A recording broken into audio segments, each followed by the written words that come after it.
Picking up in verse 5 for the beginning of our study this morning. Before we do that, I'd invite you to enter into prayer with me as we go before God and consider what we're about to study. Our awesome God, our Father, you are so wonderful to us, having created us and seen that humanity would fall away and choose fleshly desires, and that we would be tempted so easily by the devil, that you desired us and a relationship with us to the point that you would give your Son. We cannot say enough or praise you enough to repay you for that. And yet we will use every word and every breath that we have to try to sing your praises. As we enter into our study this morning, help us to study with wisdom. Help us to discern the things that are being taught. Help us to see you and your plan. Help us to see your Son and your Spirit at work in our lives. Thank you for this time we have to step out of the world and come together and encourage one another in our studies. Help us to always point our lives towards you, to keep our gaze on you and your Son. It's in his name that we offer this prayer. Amen. All right, we studied the first 4 verses for the last couple weeks because they are jam-packed with some great detail and implications. From there, though, the author of Hebrews comes off of this discussion about how God has been active using Jesus to be the greatest of his plan, and eventually saying in verse 4 that he has become as much superior to angels as the name he has inherited is more excellent than theirs. That becomes the springboard and the argument that the Hebrew writer will use for the next chapter or two to discuss how Jesus is greater than the angels. So, with that, we're going to take verse 5 to begin today and see how far that gets us. This section right in chapter 1 gets meaty and lots of detail that we can pull out of it. So we'll go a little slower at the beginning of Hebrews and then probably pick up pace as we move along. Verse 5. For to which of the angels did God ever say, "You are my son, today I have begotten you"? Or again, "I will be to him a father, and he shall be to me a son"? Take a minute. If you've not looked at that ahead of time, we'll take a minute of silence so you can reflect on it, formulate any questions or observations you have, and then we'll talk about it. So I'll give you about a minute now.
All right, Hebrews chapter 1, verse 5.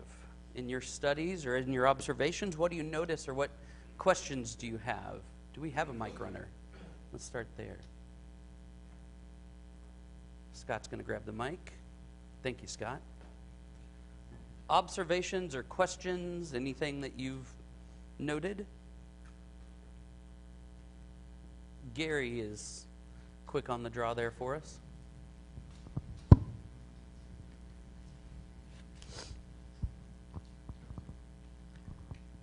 Well, as we discussed last week, just a distinction between Christ. Last week it was the prophets and now it's the angels, but the Son of God, the only Son of God. Good. So we see the theme continuing that was started back in verse 2.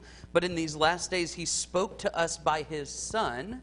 And then now the author brings that back up and discussing him again in verse 5. You are my son, and then I will be to him a father. He shall be to me a son.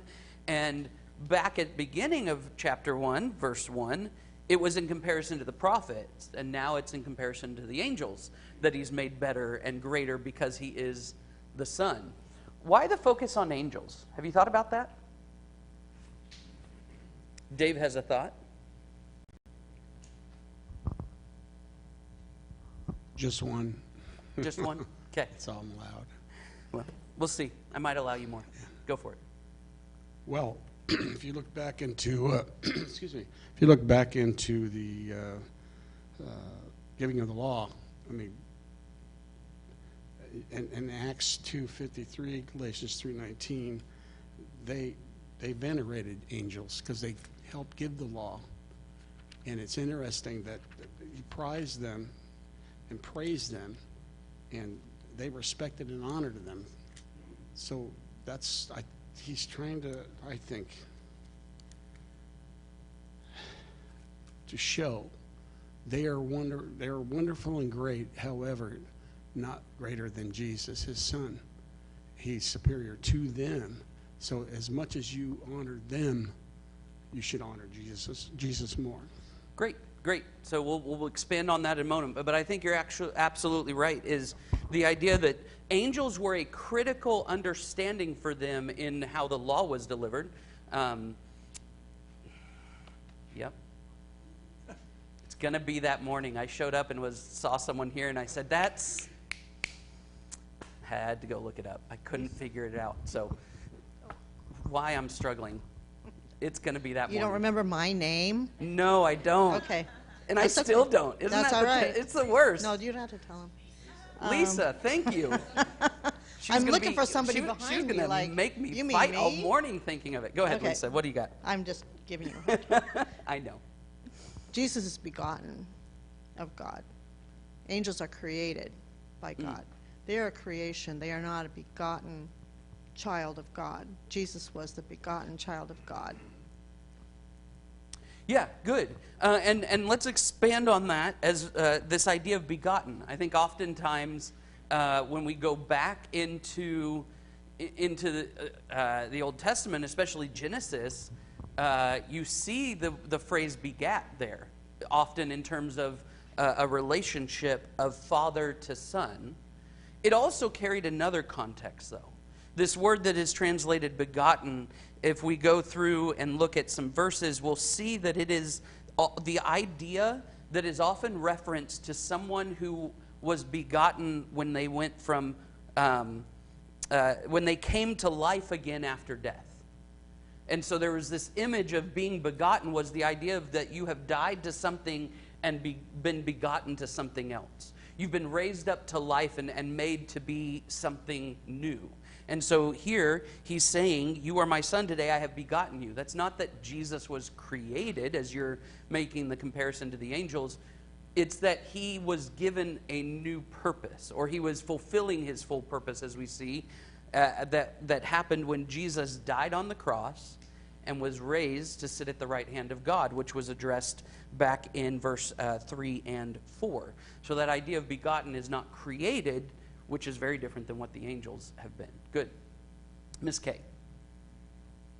Maybe the names will start flowing. We'll see. There was a group of priests who had become Christians, but they thought that Jesus was one of the angels, and they actually thought that Michael the archangel was superior to Jesus. Okay.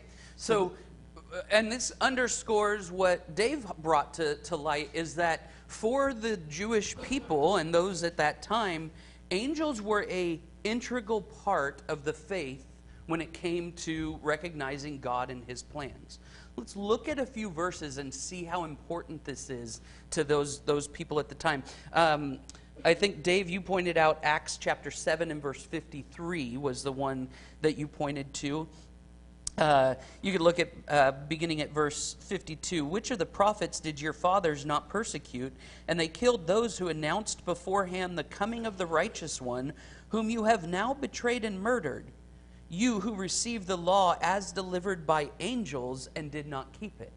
There, the emphasis is that their view and what God shows is that the angels were part of the delivery of the law when it came to Moses at Mount Sinai. It's not just Acts chapter 7, verse 53. In Hebrews, where we are, in verse 2, he's going to go on in a little bit and say, "For since the message declared by angels proved to be reliable, and every transgression or disobedience received a just retribution." There, another tie to the law being delivered and how they brought that message, and that it brought about just retribution and showed transgression or disobedience. We can also see it again back in Acts chapter 7, kind of leading up to that verse 53. We also see that it is attributed that an angel was present at the burning bush, Acts chapter 7 and verse 30. Now when 40 years had passed, an angel appeared to him in the wilderness in a flame of fire in a bush. When Moses saw it, he was amazed at the sight, and as he drew near to look, there came the voice of the Lord, "I am the God of your fathers, the God of Abraham and of Isaac and of Jacob." This is repeating this idea that the angels were the messenger that brought the voice of the Lord or the message of the Lord. And we can go through many more, but I'll open up for questions after I list off a few. You can look at, again, Acts 7, verse 38, talking about the angel who spoke at Mount Sinai. That was Acts 7 and verse 38. Galatians chapter 3, as we studied through recently, talks about how the law was brought by the angels there. And then again in Psalm 68, that the Elohim, or the gods or the angels, were on chariots, and Adonai, God, was among them. So they saw that when God appeared, that was brought about by an angelic presence. And so as they're thinking through this, as we are getting into Hebrews, why is it so important for this author to make the point that Jesus is so much superior? Because as Kay pointed out, some might go, "Oh, he's just another angel." Or he's just a prophet. Or he's just a man. And the author is wanting us to realize he's so much more. That he is the Son. Questions on that? Any other observations from the text? Michi. Also, like in Genesis, it says that man was made in the image of God. The angels weren't, right? And so even in verse 3, it says the Son is the radiance of God's glory and the exact expression of his nature. And so Jesus comes down to show us the way, and we are also reflections of that. The angels were to help God, but we're not made in his image to show God's glory on this earth. They help us to do so, and they fight the battles in the spirit realm that we see in, like in Ephesians and stuff. But just the fact that Jesus himself was made in God's image, and we are also reflections of that, I think is a very crucial point too. Yeah, and we even sat on verse 3 showing that he is the image, not a likeness, but he is the fullness of that image. And so, yeah, absolutely. And angels did not get raised to that level. We're going to have Ida up front here. So yeah, it's really trying to make sure we understand that Jesus is unique at this point. Ida, what do you got? I know this was written to the Hebrews, Mm-hmm. and but it was also written to people that lived during the time of the Roman Empire. And whether they wanted to be or not, they were heavily influenced by Greco-Roman culture. Good. And one of the things that you had lots of people claiming they were son of God, or that they claimed were son of, like the demigods, like I keep thinking of the wrong name, but like You're having a name issue this morning too. Good. like Hercules, Oh, okay. and then Domitian thought he was the son of God, Sure. you know. And so this is making a case that not only is this person the Son of God by our lights, but he's the Son of God because God said that he was the Son. Good. And he gave him this authority. And he's beyond an angel or a demigod or Anything. or a Caesar. Sure. So, Great, yeah, and I love that you drew out, this is God affirming this. This is not man coming up with this structure. This is God declaring, this is my son. Now, where do we get this quote from? Because we're getting into a ton of quotes here, right? This is going to be a section rich with quotes. Let's take the first one. You are my son, today I have begotten you. Psalm 2. Good, so if you want to be turning there, I'm going to let Scott have his comment he had just a second ago. While y'all start turning to Psalm 2, we're going to spend some time there. You can develop it if you want, but otherwise, I'll say, I guess, that psalm, when you read Psalm 2, that's what I was going to mention, is when you read the whole psalm, it doesn't sound like, I have to be careful how I say that. It's not, fairy tales and puppy dogs and, Sure. it's judgment. It's coming with power. It's, when that day comes, when he says that, all this judgment language is in there. And so that authority that Ida brought up, that carries on that thought that so much different than the way the angels would do it. The angels, do it by the authority of God, whereas this authority is actually given to the Son. Good. And he now has that authority, and that's it's something to be faced different than just, somebody to get you out of your trouble. Good. Good. So let's look at Psalm 2 and we'll look for that. That's a good way to get us focused on some of the detail of Psalm 2. I'll read this for us and then we can make some observations of what stands out. Because as we will see throughout the book of Hebrews, when a verse is quoted, the author is not just taking the exact phrase that he's got there and saying that's all you need to see from this quote. No, he's taking a full context. There's so much more to be seen, and so we're going to look at Psalm 2 and see some of the potential implications and maybe parallels to what we've studied so far in Hebrews. So, Psalm chapter 2. Why do the nations rage and the peoples plot in vain? The kings of the earth set themselves, and the rulers take counsel together against the Lord and against his anointed, saying, let us burst their bonds apart and cast away their cords from us. He who sits in the heavens laughs. The Lord holds them in derision. Then he will speak to them in his wrath and terrify them in his fury, saying, as for me, I have set my king on Zion, my holy hill. I will tell of the decree. The Lord said to me, you are my son. Today I have begotten you. Ask of me, and I will make the nations your heritage, and the ends of the earth your possession. You shall break them with a rod of iron, and dash them in pieces like a potter's vessel. Now therefore, O kings, be wise. Be warned, O rulers of the earth. Serve the Lord with fear, and rejoice with trembling. Kiss the Son, lest he be angry, and you perish in the way, for his wrath is quickly kindled. Blessed are all who take refuge in him. All right, take a moment to mark that up or to consider it and maybe make some connections to the book of Hebrews that we've had, and then we'll talk about it in about a minute here.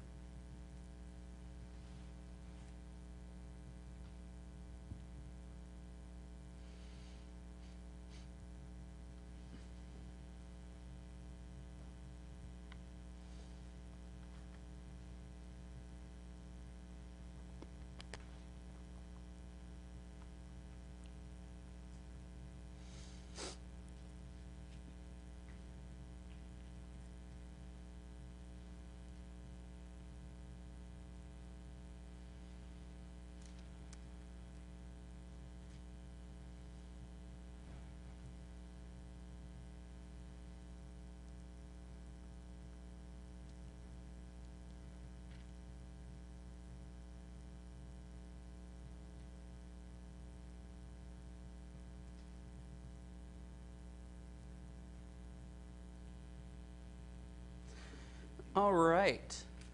Any observations you see from Psalm 2, whether you can make connection back to Hebrews or not, questions of any kind? There's no one right answer here. Let's explore it together. So, Scott, what do you got? After the reading, I remember the other part of it that kind of finishes the thought that I started, is to seek refuge in him is mentioned in there, and you're blessed if you do. Imagine, to seek refuge with the one who has the authority, the one who has the power, is the best place to seek refuge. And that's what that's really the culmination of the statement is, hear him, trust him, believe him, understand him. He's the ultimate, and so he is your best place of finding your help in that moment. Good. And so what we're seeing here, to add some language to that, Miss Kay's going to have a comment here, is the idea that when we see him as the Son of God, it's not just that, oh, cool, you're in his family and you're his child, and we move on. There's something about that role that plays a massive importance within biblical scriptures or biblical teachings, which is the idea that the Son has authority to judge, but the Son is also going to come and bring refuge. So there's this duality to the role that's going to be expressed here. What do you notice, Miss Kay?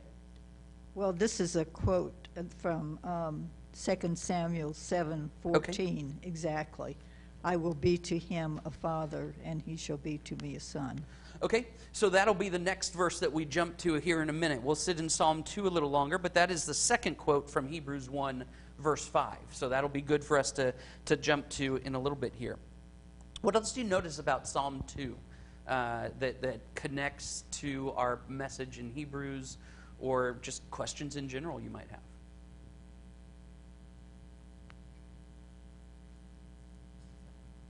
Gary? This talks about people against the anointed, and Hebrews says, take heed to these things lest you drift away, because there was a temptation to drift back to the old Jewish law and teaching. Good. And the Jews, and as Ida pointed out, in connection with the Romans at the time, they were the ones who rose up against Christ, and they were the ones who persecuted him. And so Psalm 2, 1 through 3 does point out that there's going to be this temptation, or that there are those who will stand against the anointed and God himself. And what is the Hebrew writer is doing is saying, don't look at this as just a man. This is God and the anointed one. Don't be like the nations in verses 1 through 3 of Psalm 2, because what's going to happen? The anointed one will have judgment over it and over all the nations.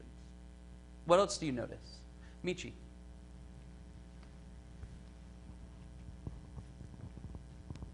I guess it's more of a question about verse 10. Yeah. Because he says, kings, be wise, receive instruction, you judges of the earth.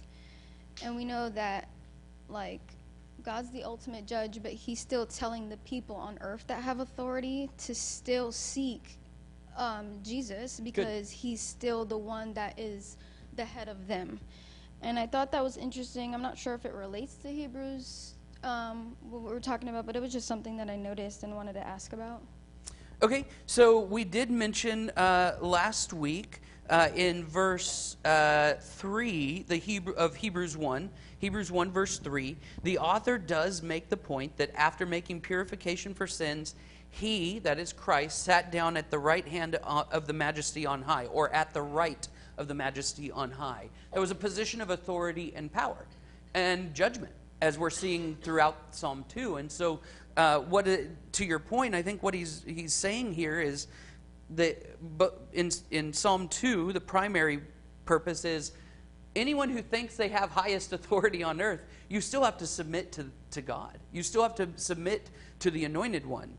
And then bring that into Psalm 2, and you think of all these people who are going, well, yeah, but we had angels that brought us the law, and we had angels that did all these things, and Jesus isn't that. And the author's going, you're right, he isn't that, he's more. And so if you want to be able to be in a right relationship with God, you have to submit to the authority of the Son. We talked about, if anyone wasn't here when we were looking at Hebrews 1 through 4, that this idea of having sent multiple prophets, he then sends his Son who is crucified, being a tie back to the parable that Jesus taught in Matthew 21, Mark chapter 12, and Luke chapter 20, where Jesus says, the master sent multiple servants, and they kept rejecting and beating them up and sending them back without paying and crucifying them. And then the master sends the Son saying, well, surely they won't do anything to him. That the Son comes to try to gather the harvest as is due the master of the field, and they reject and crucify him. It's the same message that Hebrews and Psalm 2 is talking about. The nations will rise up against the Anointed One, but in the end, the Anointed One will rise up, and he will have authority over all. And so all of that is being packed into the Hebrew writer saying, to who did God say, you are my Son, today I have begotten you? Well, it was only of Jesus, making him unique, meaning he has that authority now, that all judges of the earth, anyone of authority, and that would include anyone within the church, that we all have to submit to Christ. What do you have, Miss Kay? Well, so I read something I thought was interesting. It said the word today indicates that God's Son was born in a point of time. He was always God, but he demonstrated his role as the Son in space and time at his incarnation. Okay, yeah, and today can also be used in reference to, as we talked about in verse 2, in these days. That it's a reference to a period of time, not necessarily that today he was born, right? I'm not talking about his birth date. I'm talking about he was born for a purpose in a specific period of time. So today I have begotten you. That this is, God has established him in this role. So I tend to lean more that way than this being a reference to his physical birth. Because the real begotten, as we talked about earlier, the real purpose, the real bringing to life or establishing him happened when he was raised from the dead and sat at the right hand of God. And the Hebrew writer clearly has that in mind, as we have not talked about his birth in this whole section up to this point. Scott, did you have something else? Oh, it was just, no, but Scratching your head? No, yeah. Did I confuse you? I'm sorry. No, yeah, totally. No, I was thinking of, I think it's Psalm 118 is where he says, this is the day the Lord has made. It is marvelous in our eyes, you know. Just along that same thought, that's the day he was speaking of, is the at least days or whatever of his coming into power, I really think. The culmination, the victory there, and all of that. So I'm in agreement. Good. Psalm 118, verse 24 is what you're referring to. This is the day the Lord has made. Let us rejoice and be glad in it. Save us, we pray, O Lord. O Lord, we pray, give us success. So appealing to his authority and his power. Did you have something, Aaron? Oh, you were scratching too. I was trying to pay attention out of the corner of my eye while I'm doing everything else. Also confused. Good. Good. It's good when I can confuse some of you. No. I want it to be understandable. I want you to be able to ask questions. Anything else we noticed from Psalm 2? Okay. When we look at Psalm 2, I think there are three major themes that clearly overlap to what the Hebrew writer has done in verses 1 through 5 so far. We have talked about, and clearly the main thrust of this quote is the idea that he is both son and heir, right? That he is heir to the throne, that he is established as an authority in Psalm 2. We also see that, as the Hebrew writer said in verse 3, that he sat down at the right hand of the majesty on high. And what does the psalmist say in chapter 2 and verse 6? But as for me, God says, I have established my king, or I have set my king on Zion, my holy hill, on high. The hill is up high. The barren places is referred to in Jeremiah. But this is the holy hill of God. So raised up on high. And then, of course, the idea of inheritance. Okay, so we see that having become much superior to angels, is the name he has inherited is more excellent than theirs, as well as we pointed out that in verse 2 that he would be appointed the heir of all things, through whom he also created the world. In Psalm 2, notice the inheritance. Look at verse 7. I will tell of the decree, the Lord said to me, you are my son, today I have begotten you. Ask of me, and I will make the nations your heritage, and the ends of the earth your possession. You shall break them with a rod of iron, and dash them in pieces like a potter's vessel. Now therefore, O kings, be wise, be warned, O rulers of the earth. Serve the Lord with fear, and rejoice with trembling. Kiss the Son, lest he be angry, and you perish in the way, for his wrath is quickly kindled. Blessed are all who take refuge in him. That part of his inheritance is that all nations would come under his power, that he would inherit all nations. Now, the Jewish mentality thought they were the multiple of nations. You've got the different tribes, we're the nations. But the writer is speaking here, and this idea of the nations is the whole world. That God is saying, I'm going to make the whole world his. Establish him as ruler of all things, not just the Jewish lineages. And so you have him sitting here, and he takes possession of the whole thing and has authority to break them down where they are not in compliance, and to send them to the side and break them into pieces. But what is his desire? It's not that he would do that. That's the authority God gives him. What's his desire? Did you have something, Xander? Oh, no, you're just confused and giving a sign of approval. Okay. Something else? Okay, I'll finish that then. The point is that the Son wants us to take refuge in him, to the point that his wrath is quickly kindled. That if we would submit to his authority, he's not one to hold a grudge. He's going to forgive quickly. He's going to allow us to have a good relationship with him. So those would be the three things. Heir and son, that he sat down on high, and that he inherited all nations, or that he had the inheritance. That it's not just a position, it's a authority and inheritance. Xander has a comment for us.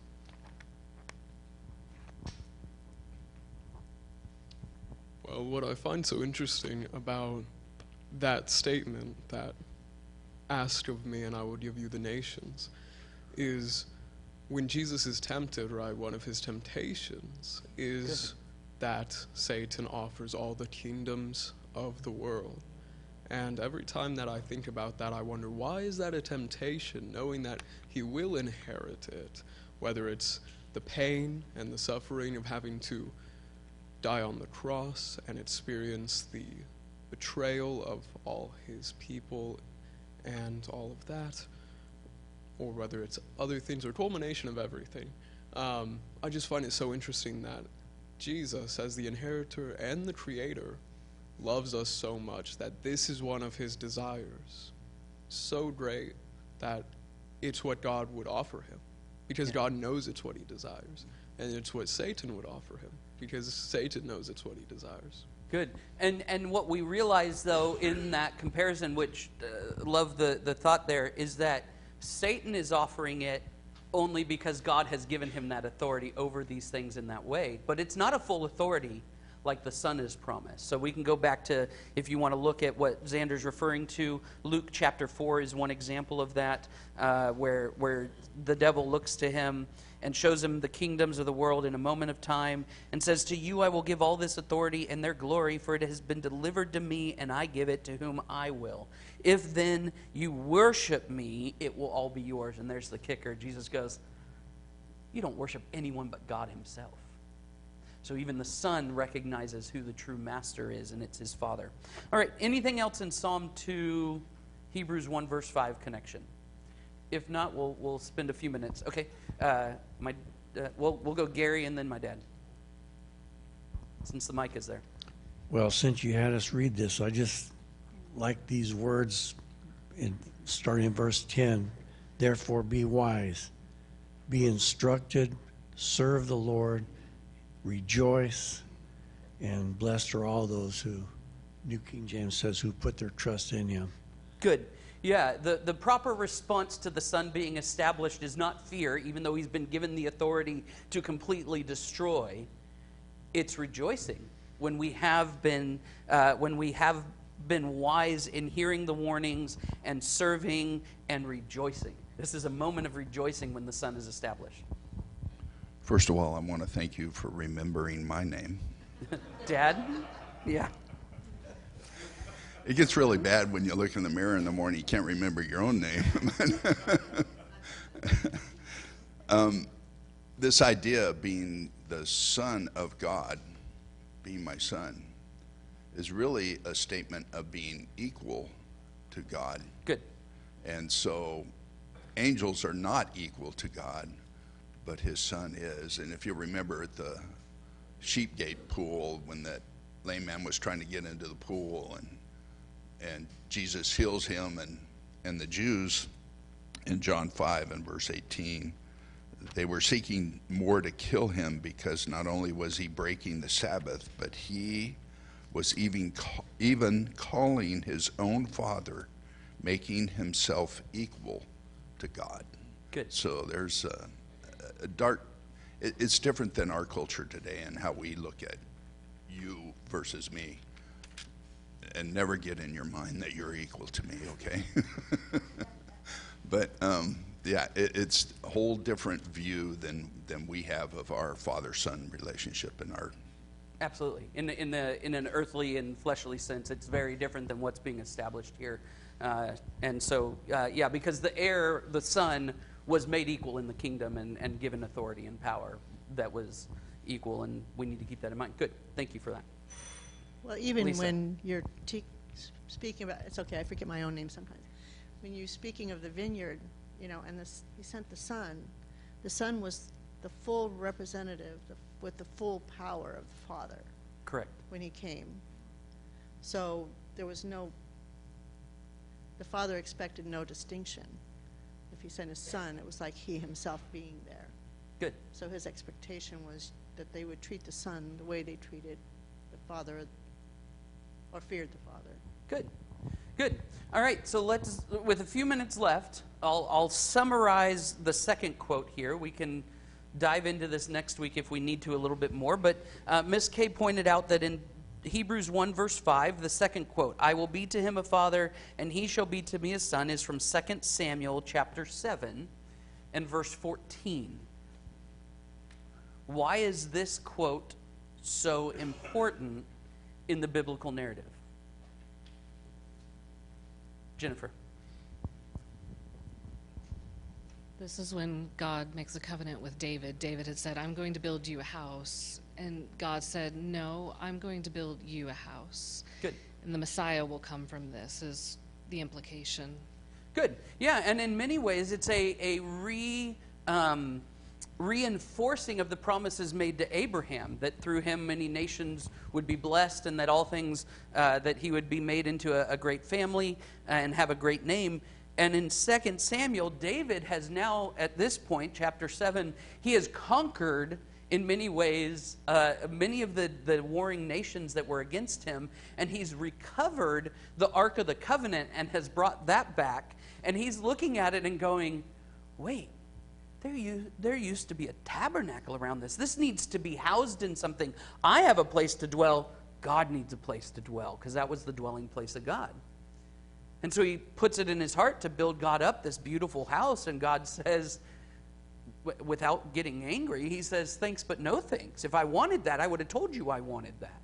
What I want is to use you to establish a kingdom that's going to last forever, and I'm going to give you a son who will sit on the throne and last forever.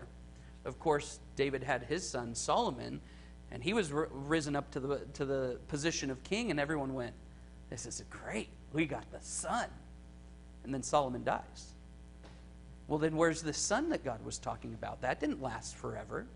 And so what Jennifer points out here, and what the Hebrew writer is doing, also what the first verse in the New Testament is doing, is tying back to this promise.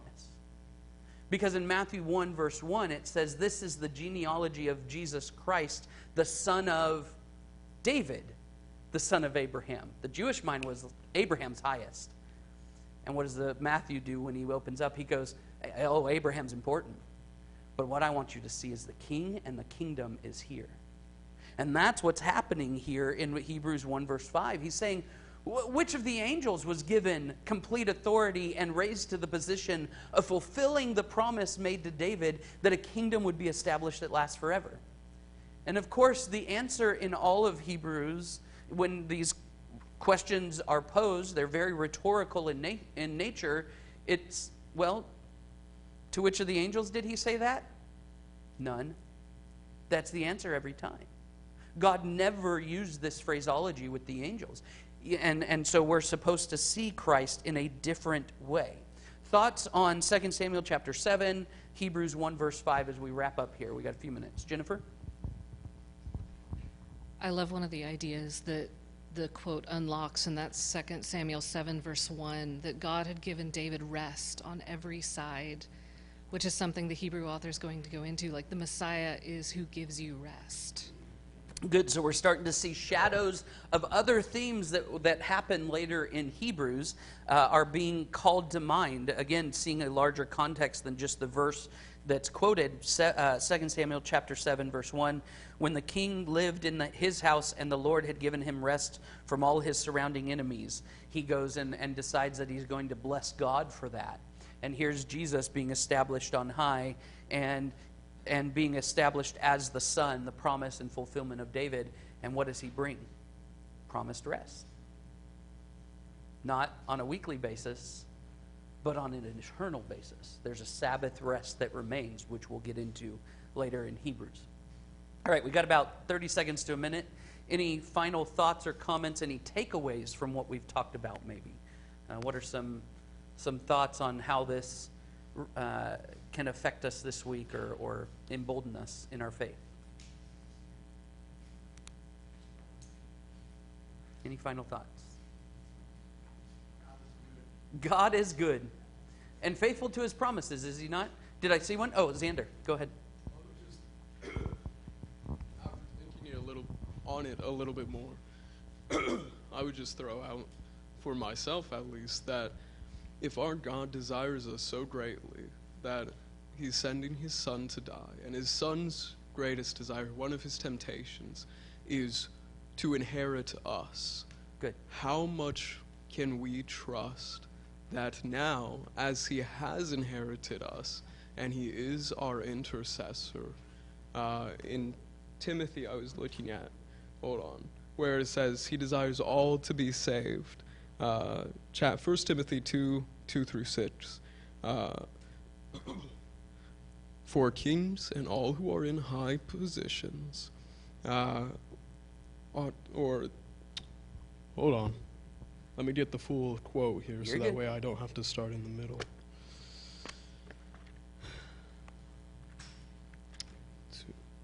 Okay.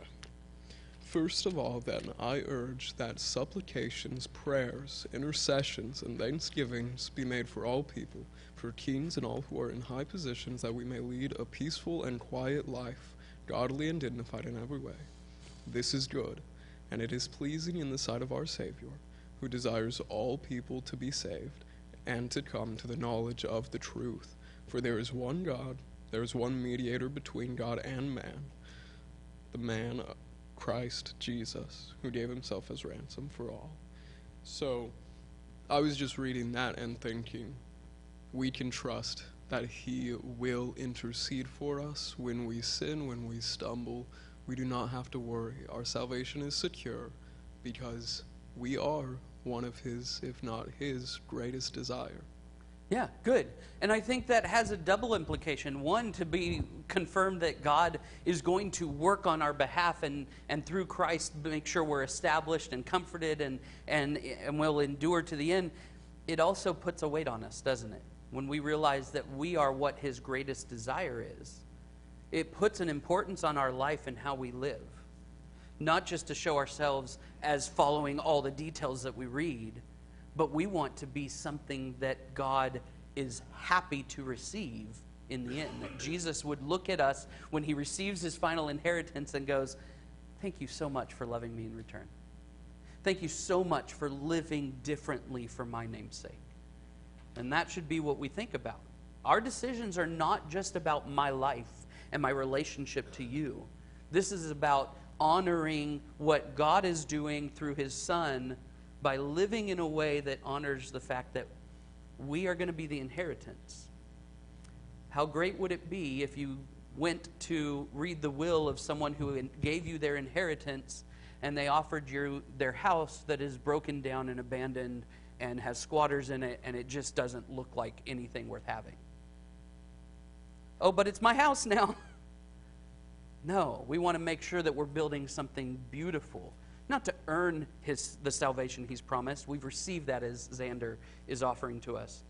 But we need to honor it and maintain it as best we can to show that it is something of great value, the life that he's given us. And that's because God is good, and he has done all this for us. All right, I think that's the end of our time. We're going to wrap up there. We'll pick up in verse 6 next week. I told you, we'll see how far we get.